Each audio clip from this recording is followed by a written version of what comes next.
I turned 103 this spring. The nurse brought a small cupcake with a single candle, and everyone in the room clapped. I smiled. Of course, at this age, you learn that your survival makes other people emotional. I am still here because I never made life complicated, especially not when it came to food.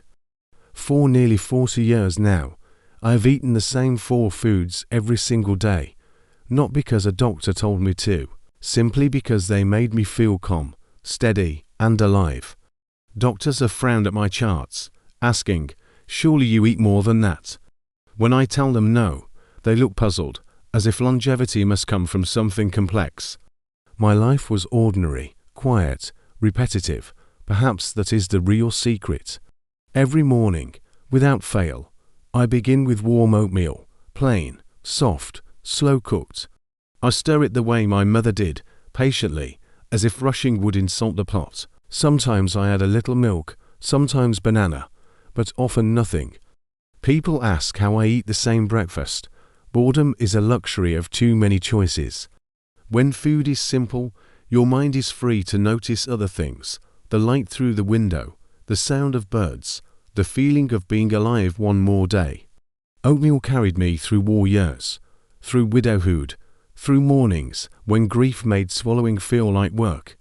It was gentle when nothing else in life was. Doctors now say it's good for the heart, good for cholesterol, good for blood sugar. But I didn't eat it for science. I ate it because it felt like kindness in a bowl.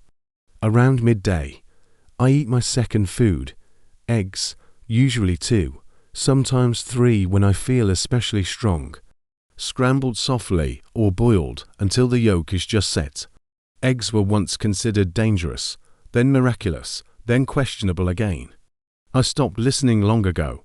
Trends change faster than bodies do. My husband used to say, "If the chickens are still laying, we're still eating." We lived on a small property for many years, and collecting eggs each morning felt like receiving a quiet promise from the world. Eggs kept me steady when money was tight. They fed my children when there was not much else. Protein, vitamins, warmth, yes, all the things doctors list now. But more importantly, they were dependable. At 103, I can tell you that dependability nourishes something deeper than the body. It nourishes trust. In the afternoon, I have yogurt, plain, unsweetened, sometimes with a drizzle of honey if someone insists on spoiling me. My granddaughter once brought me a refrigerator full of flavored cups. I thanked her, then quietly returned to my usual kind. Too much sweetness makes the day feel loud. Plain yogurt is quiet. It settles the stomach, yes, but it also settles the mind. After so many years, my body seems to sigh with recognition the moment I taste it. The 4th food is the one people find least impressive: soup. Simple vegetable or chicken soup, thin, warm, never heavy. In my 90s, chewing became tiring, but soup never demanded much. It only asked that I sit, hold the bowl, and breathe in the steam. On cold evenings, it felt like being held from the inside. On lonely evenings, it filled the house with a smell that suggested someone still cared whether I was warm. Doctors examine my blood work and say words like remarkable and unusual. They ask about supplements, special diets, secret tonics. I have none.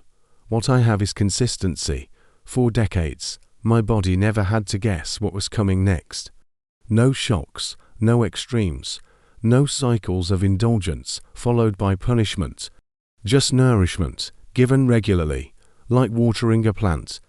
But if you think the food alone explains 103 years, you would be missing the larger truth. These 4 foods are not magic.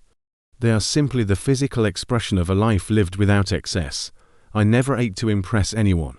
I never ate to numb pain, either. Pain needs somewhere to go. Mine went into long walks, quiet tears, prayer, sometimes into writing letters I never sent.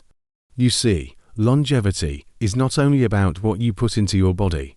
It is also about what you allow to stay in your heart. I have buried friends, siblings, even one of my children.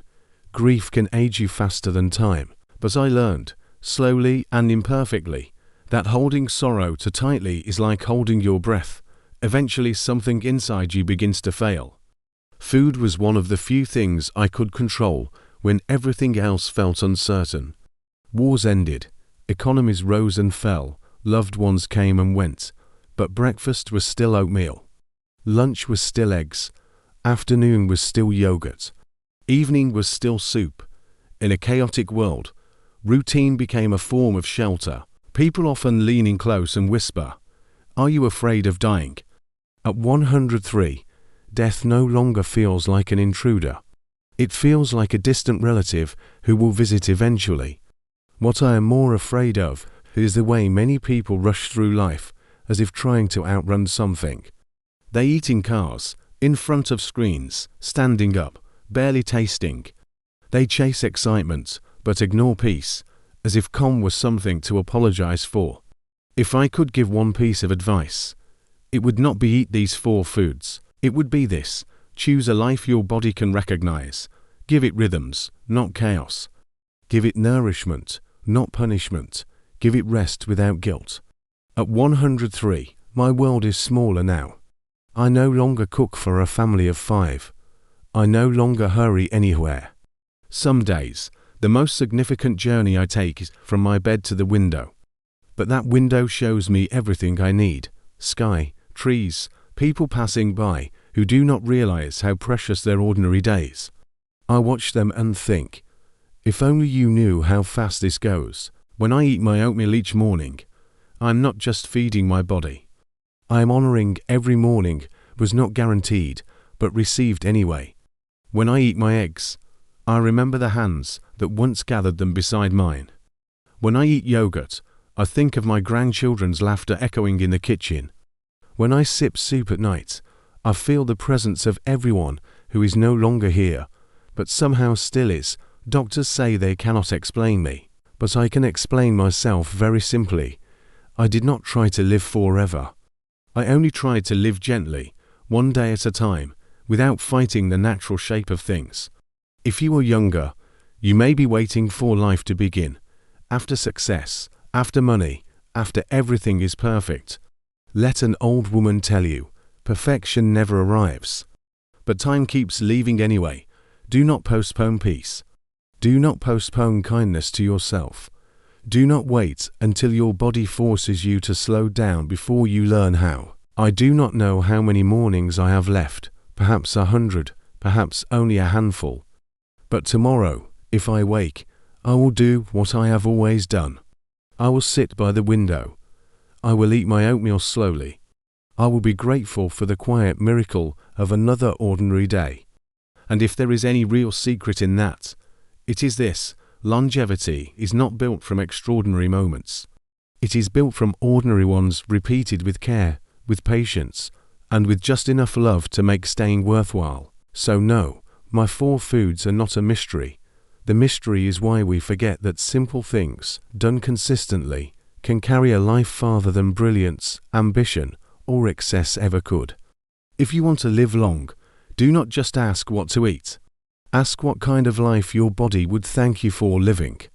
At 103, I can promise you, it is probably much simpler than you think.